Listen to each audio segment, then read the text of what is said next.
Hello guys, welcome back to my channel. It's Starflames. So if it's your first time here, be sure to go ahead, subscribe, turn on your notification bell, join the family. So be sure to turn on your notification bell so that you'll be notified each time I upload a new video. Now guys, in this video, I want to talk about being harassed at work, and this is specifically the last place that I've most recently worked. I was harassed, I was bullied, I was lied on, and my character was assassinated by co-workers. This happened for years, and I had lived with it to a point wherein my mom got ill, and then the harassment became too much at that point for me. So I'm gonna get into the story, so be sure to turn on your notification bell and subscribe. Now please note that I've been struggling with these, I would say, demons for years. The harassment, the character assassination, it was something that it was hard to deal with. At some point, it became manageable, and when my mom took ill, I just could not deal with it. Now, saying that to say this, I realized that sometimes I fall into depression because of these experiences, and I do not want my past to hold me hostage. This is really an emotional situation for me to talk about, but from discussions with my therapist, I realized that a part of my healing process is going to be telling my story my way, and it's not easy. And even though I'm crying now, I would say to you, don't cry for me, I'm fine. But it's just, each time I go into it, I cry, and then I become more determined, and I become the best version of myself. And I pity those who do these things, because I know that they're lacking love, they're lacking morals, values. They have nothing else to do with themselves than to be hateful and envious. And when people are hateful and envious towards you, they will do anything to dim your light. Once you're that lovely, beautiful person, they try to take that sparkle out of your eyes, and they will try to do that by any means necessary.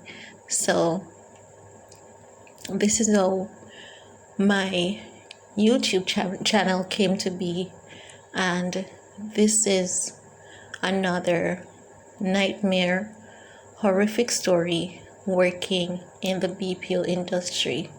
Now, by sharing this story, it's not meant to discourage anyone to work in the BPO industry. The BPO industry has helped many Jamaicans to gain their professional careers. It has helped many to provide for themselves and their family. But I believe that the company that where all of this took place, not the entire company, but that particular account, I think the management team was very poor in their professionalism. They lacked accountability, they lacked professionalism, and they didn't do the right thing to protect me. Whenever someone is working with a company, while you're on the job, it's the job of that company to protect you mentally, physically, as it relates to the workplace behaviors. And I wasn't protected, not even slightly, because I would always talk about things that are not right, poor practices. So because of that, I was labeled as a mischief maker. And when the bullying and the attacks and the character assassination started, it was like they were saying, good for you, this is exactly what you deserve. So this all started in May 23rd, I believe, of 2017, if not, no, May 23rd of 2018. And the reason why I remember this date specifically is because of a number of events that unfolded on May 23rd of 2018. That day, I had moved into a new apartment, somewhere that I loved at the time, and I went to work with just this vibrant, amazing personality. I was just strutting my stuff. I was singing. I was just having a good time, mentally, physically, emotionally. I was doing well. And I remember that as I walked down the passage, there was this young lady, and she pointed to some other agents that she was sitting amongst, and she was saying that, "This is the girl I was telling you guys about. This is the girl that's in the video." But I didn't know that she was talking about me. At that point, please note, I haven't even started my YouTube channel at that point. So she pointed at me again and said, she, I heard me talk. So I went to her because I was saying that maybe she needed help with something. So I went to her and I said, "Can I help you?" And she said, "No." And I said that you were pointing at me just now, saying her. So what is that about? And she laughed. She didn't say anything. So I walked off. And for some reason, that behavior right there and then left an impression on me. You know, when something happened and it just stays with you, for some reason it kept lingering. And when I started walking, she was singing this song about video light. Walk up in the video, cause you're cute, girl. So, you know, as time passes, she would often, you know, just have some weird, strange behavior towards me. That's the girl that was in the video, and she kept talking about this video. And I was saying it to a few colleagues, especially this close friend, and I said that, is it that I have met this girl before but not remembering that I've met her? Because I don't remember this girl. I don't remember her from high school. I don't remember growing up with her. I don't remember living in the same household with her. So I don't know this girl from anywhere, and I wanted to know what the problem was. No, as time progresses, she would get bold with her behavior. She would just say that I'm in an explicit video and I was doing this and I was doing that and I was acting this way and I was acting that way. And I was saying that this has to be some kind of joke. You know, in Jamaica, it's typical for people to make up lies about young girls, especially if that young lady lives her life a particular way. And it also happens to male as well, but females on a larger scale. What these people will try to do, they will try to basically ruin your character, ruin your reputation if they see that you live at a certain standard. They would be like, "Oh, so you're acting as though you're better than me." Even though you're not saying that to anyone, you just have your personality and your personality is just you. So, and what she would do is just to, everyone she sees, once I'm passing her, she would stop them to whisper, to tell them whatever she's telling them. And it got out of control. So I spoke to someone in management at the time, specifically, you know, someone from the quality analyst team. And she came to me and I said that, and said, "You know what? I heard about what you're saying she's doing, and would you like me to talk to her team manager? Because what she's doing, if everything you're saying is in fact true, that should not be happening because this is work and stuff." And I said, "No, you don't have to talk to her team manager, because irrespective of what that young lady was doing, it wasn't in my intention for anyone to lose their job."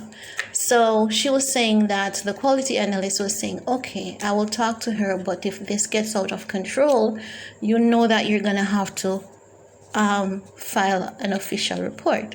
I said, "Fine." And it kept happening. And I remember I went on vacation and I sent an email to my manager saying, you know what, I see this happening at work and whatever. I really don't want anyone to lose their job, because I know that once someone is assassinating your character, there's no way or means that you and that person should be working under the same roof, much less for the same company. So my manager said that at the time she was going to reach out to human resource to find out what's the right way to go about this. So human resource was saying that I would need to send in an email with the names of the persons involved, exactly what they're saying, date and time would also be good. And I was talking it over with a close friend of mine at work, and I said that I realized that managers are involved. And the practice at this company is that once a manager is involved in something that is not rightfully or something that is mean and degrading as that, it will totally be ignored just to protect management. So as such, I do not want to file a report, because they have a way of twisting things to just make that individual appear as a troublemaker. Once you report a problem, the problem is not acknowledged. That person who reports the problem automatically becomes a problem, and that's just the honest truth of how that department is and still is today. So, you know, I said that people will get over whatever mess they're talking about. Life goes on. And then the company had moved to another location, and the lockdown came from COVID. We went back to work. When we went back to work, I remember that there was this guy telling everyone that I have a video with Starflames. Well, he didn't say Starflames. He said my legal name, but I'm just going to use Starflames just so you guys can keep up with the conversation. So he was saying that I have this video with Starflames. It's an explicit video, and this guy was doing that to her, and this guy was doing that to her, and he would just talk about me as though I'm not there. And he would sit with his fellow colleagues, and he would do it on a daily basis. And then everyone would start doing the same thing. That's the girl in the video. That's the girl. That's the girl in the video. And some people who are of common sense, they would say like, that could not be her, because based on what I'm seeing, the person in the video is of a darker complexion than this girl, so it could not be. That's impossible. And why is it that you're talking about her as though she's not there, as though she doesn't have any feelings? And it kept going and it kept going. Janitors were doing it. Not the security that works at the company. There were also security. There were janitors. So the janitors were doing it.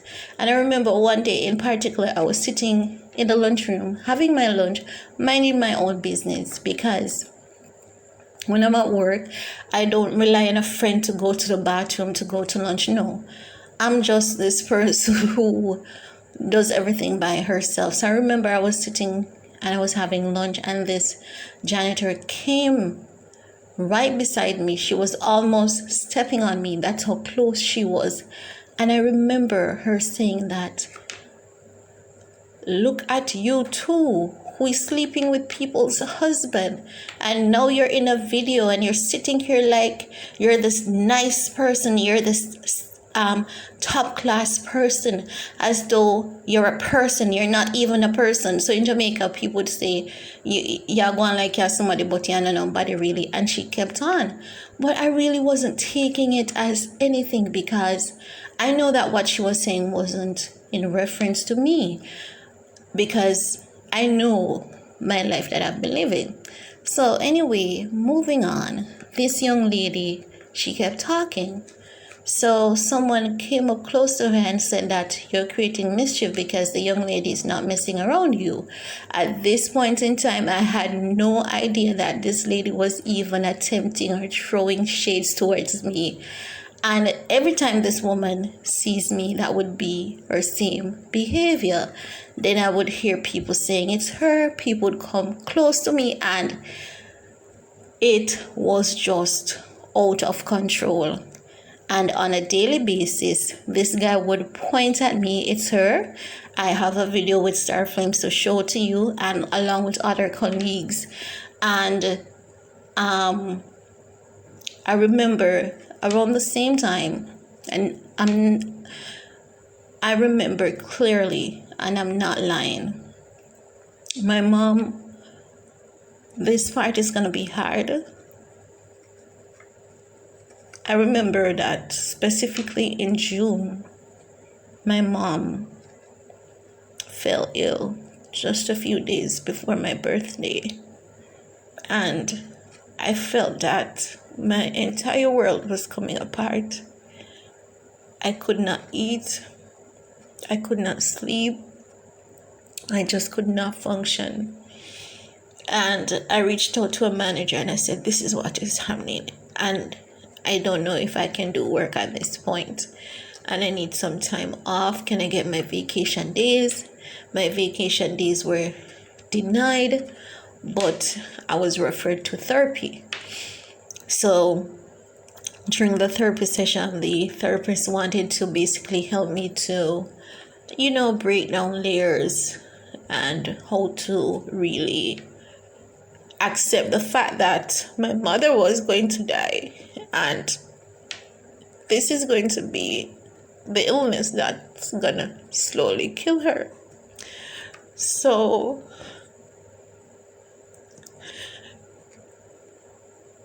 it was just hard. So my therapist was asking, to help make this easier for you, you have to confront any other thing that you have happening in your life at this moment. Are you in a relationship? So I said, no, I've been single quite some time now. And she's saying, well, that can be good for you, but how's work? Like, what challenges are you having at work? So I was telling her about the bullying, the name calling, the character assassination as it relates to me being in some kind of explicit video.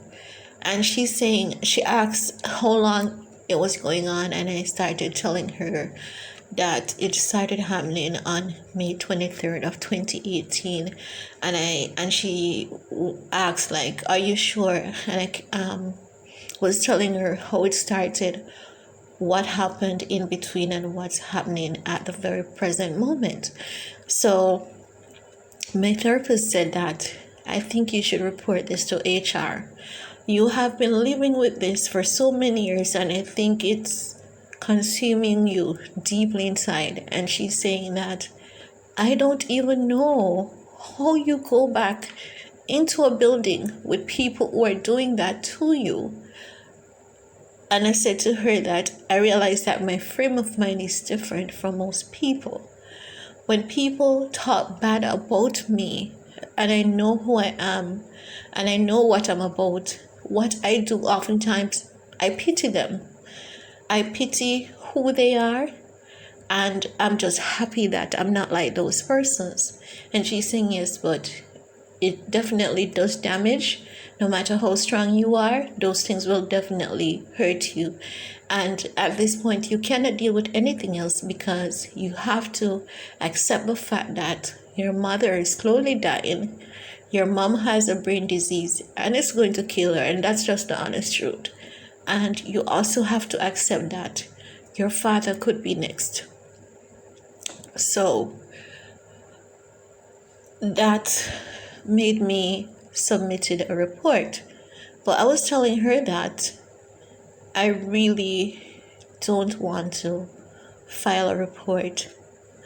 And I haven't filed a report in all these years because I am able to identify each and every single individual behavior of the management team, human resource, even to my fellow coworkers.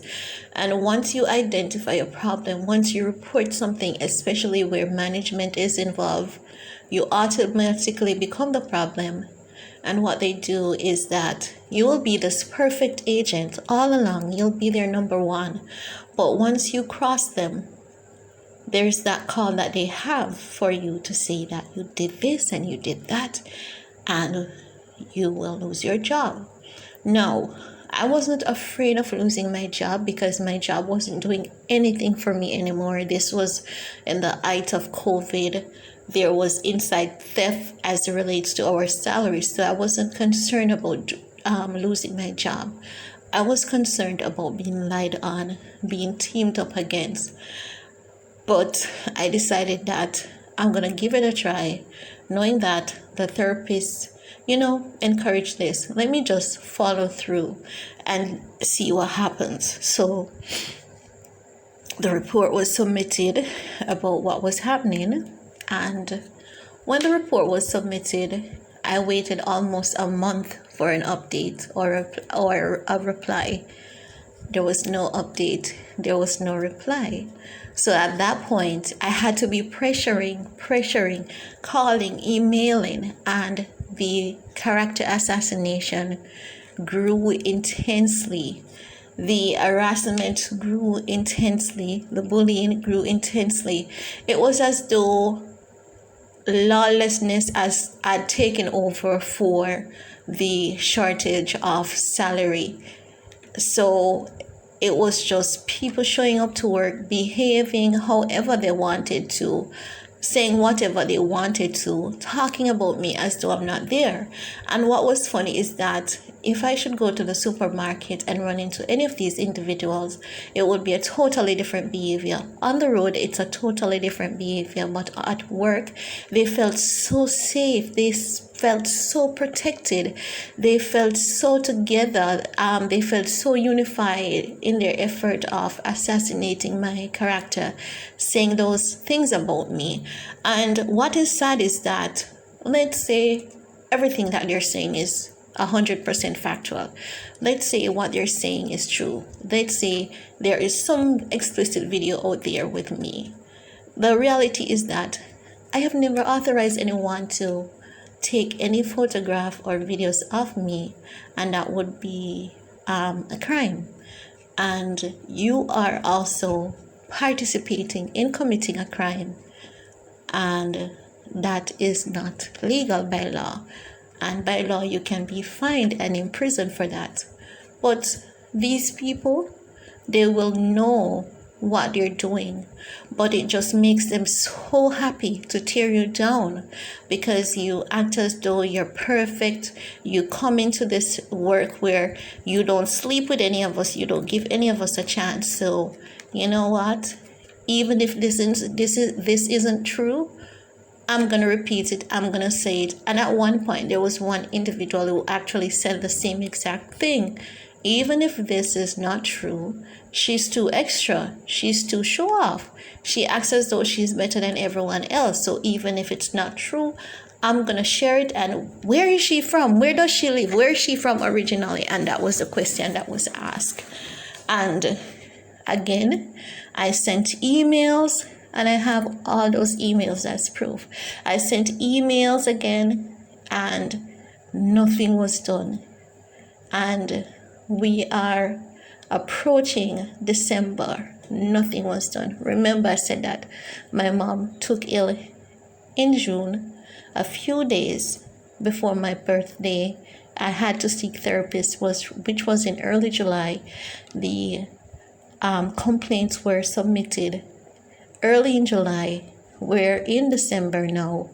Things has grown intensely insane. Nothing was done about the reports of character assassination and bullying harassment at work. So nothing was done. So I escalated to the overseas body because things grew and lies were just coming at me left, right, and center. And even though I said that the entire agents were there as proof, things were said that I didn't say. And there was just, I didn't have any right. I was no longer personal. I no longer had feelings. This young lady, who is a manager, she told a lie on me, and the lie was believed because I've now escalated the company because they have failed to protect me while I was at work. So they were now in their feelings and they were now out for blood. They were now out for revenge. So because I escalated them to the overseas body, and I sent copy of all the emails that I sent to them. Well, not all, most, because I sent email while I was at work. While I was at work, I sent email from home. So I could only download those emails that I had sent from home, pile them together and send them off to the overseas body, let them know that this is what I've been dealing with. These are the copy of the reports I've submitted, and nothing is being done about it. So in December, I was called into a meeting saying that, we have completed our investigation and we haven't found any evidence to prove any of what you have reported. We are not saying that you weren't bullied or anything like that. It's just that there's no evidence. No, please note that. No one was questioned in person about any of the reports, about any of the things that were said. I can tell you exactly what happened. Human resource called each individual on the phone. I got a report and I'm asking you not to harass Starflames while she's at work. I'm going to leave a letter or a piece of paper where you can just write a quick summary of what happened, and they actually teamed up together. And I could tell all of this because they would show shades. We're going to write this on the paper because we're just going to let HR know that she's crazy and she's mad and she's just paranoid and all of that. So in December, I was called into the meeting saying no case and no evidence of such matter has been found. No, I'm not surprised. I was actually prepared for it because I had escalated them to the overseas body, and they're offended by that. They don't like when you take a stand. They don't like when you have a voice. It irritates them so much when you speak your truth. And not only that, they didn't find any evidence to these character assassination. I have reported almost 20 people.